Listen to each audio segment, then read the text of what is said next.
I did not care about the electronic dance music. It was the kind of songs that throughout the years never caught my attention. But that changed in the summer of 2024. Take a wild guess what happened in the summer of 2024.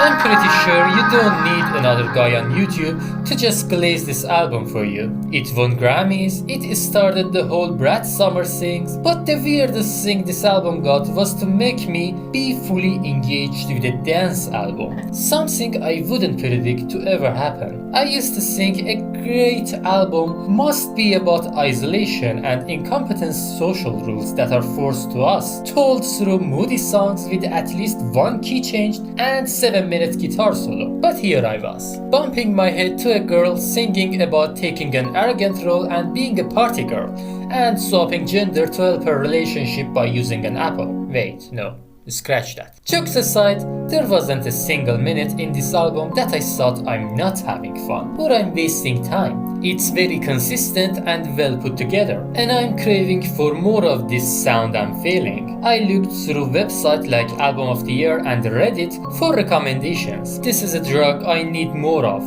and more is exactly what I find.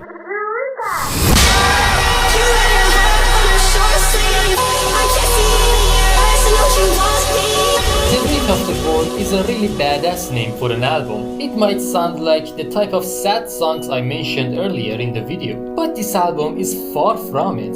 It's energetic, aggressive, and weirdly beautiful. One moment you're listening to some ethereal arpeggios, then you're hit with some crazy out-of-tune distorted sounds, and then again you listen to the captivating melody that is combined with the impactful bass line. All of this while still delivering the feeling that is promised by the name of the album. This sound kind of feels like yearning for the freedom that this world doesn't grant you. And maybe that on itself is the point of dubstep and similar genres. To go beyond the line of what is considered conventional and explore it, embrace the chaos and sculpt beauty from it. Obviously, I'm not saying that the electronic music must be over the top with sounds and noises to be great.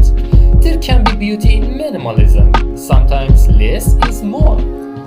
And it didn't took me long to learn that lesson.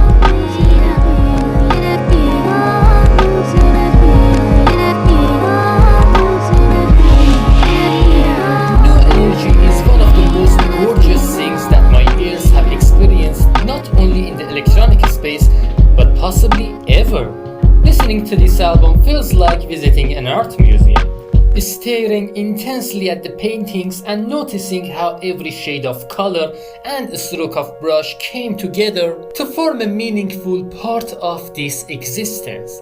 This album is empty of any attempt to be flashy. It's minimalistic, and it allows you to have enough room in your head so you can imagine whatever Fortet encourages you to imagine. But it's not like your average lo-fi beats to study video on YouTube that you put on in the background and ignore while doing other things.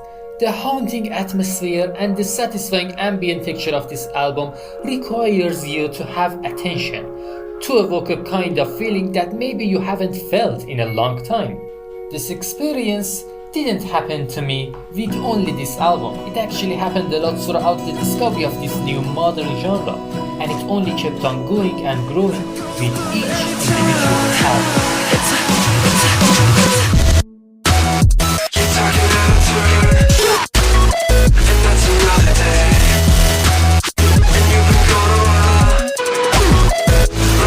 There are some songs in this album that are straight up indie rock, but the majority of this project follows on the well-known sound of pop EDM, or a fusion of indie rock and electronic music, which I later found out is called indietronica.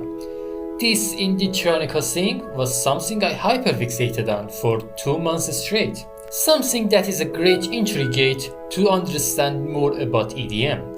Chopped vocals, glitchy melodies and distorted 8-bit Nintendo sounds work great with the early 2000s indie beats. That is how exactly this album feels.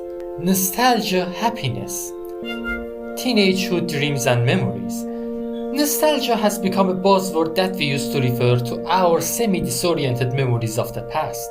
Something we escape to from a place that doesn't look familiar anymore. Sometimes it's hard to find that one little glimmer of hope. Well, there is someone who can show it to you with his music.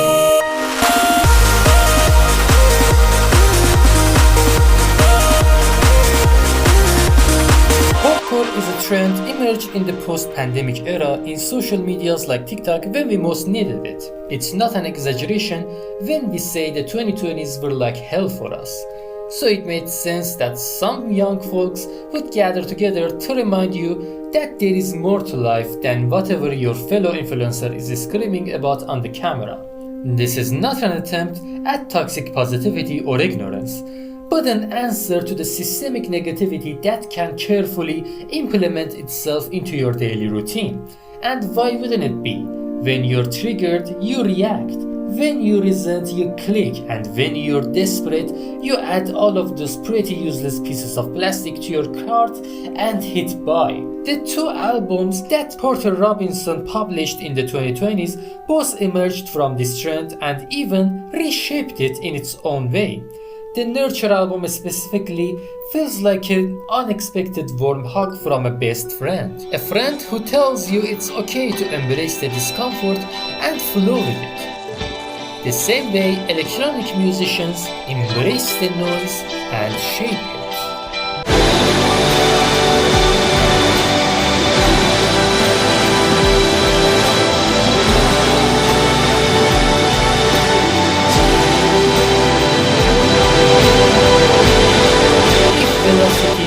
Comfort came out this year in 2025, I would tell you that this is revolutionary and I haven't heard anything like this before. I hope people would make more albums like this. Well, this album didn't came out in 2025. It did in 2003. 2003, when computers looked like this. When games looked like this. Velocity Design Comfort falls into a very niche subgenre of both electronic and pop music called glitch pop. And that name is really funny.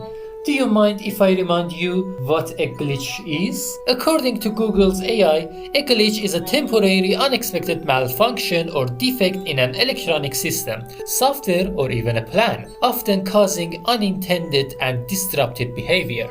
A malfunction. Something I noticed in my EDM journey is how artists are obsessed with sounds that conceptually are horrible. They took the sounds and tweaked them enough until they sound good, and then make a song around it. You just need to look around some dubstep producer content creators to find a video with a title like "Let's sample this old gorilla screaming because of prostate third degree burn" or something like that, and then you listen to the final product and it's fucking banger.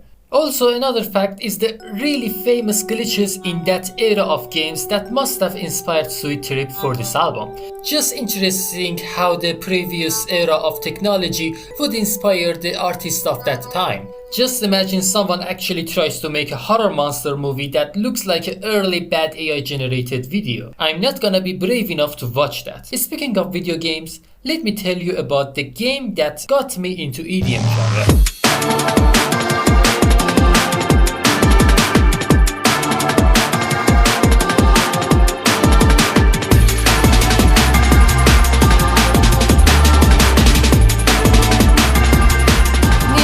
Is an indie game that I played in 2023. I don't want to elaborate too much about it, this is not a gaming channel after all, but it's pretty good and you should definitely play it.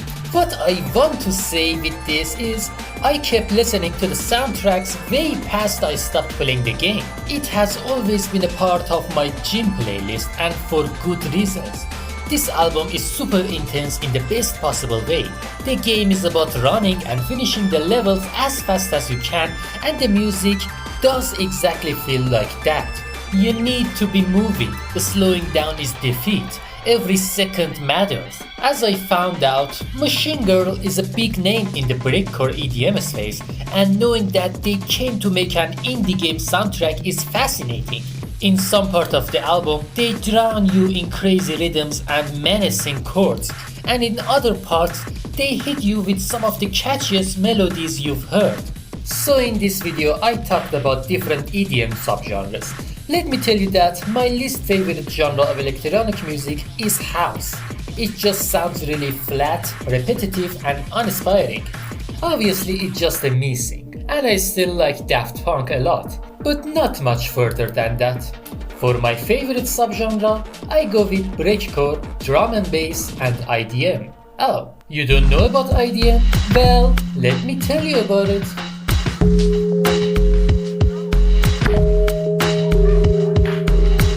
I first thought EDM means introverted dance music, but no, it means intelligent dance music. I wish it meant introverted dance music. And as how to describe this genre? It's not an easy task. It's like if Lo-Fi Girl had an evil twin, a kind of ambient lo-fi hip-hop beats that does not decrease your anxiety. This music kinda gives you the feeling that someone is watching you. Am I saying this to prevent you from listening to this album? Absolutely not. This is still a top 10 video. You should listen to this. Sometimes we might like to feel like thriller novel protagonists. A detective who is walking through a foggy forest with a flashlight, or a Blade Runner background character. Let me tell you, this album gets a 10 out of 10 for atmosphere and world building. Definitely a must-listen album if you're trying to write a novel, assuming the novel you're writing is not a romance. So, before we move on to the final album, I'm just letting you know that if you enjoyed this content, maybe check out my channel, and if you liked what I do in here, hit the subscribe button, it helps me a lot. Okay guys, here comes $1 million question. Other than Brat, what is the second EDM album that inspired me the most to make this video? For me, the answer is obvious.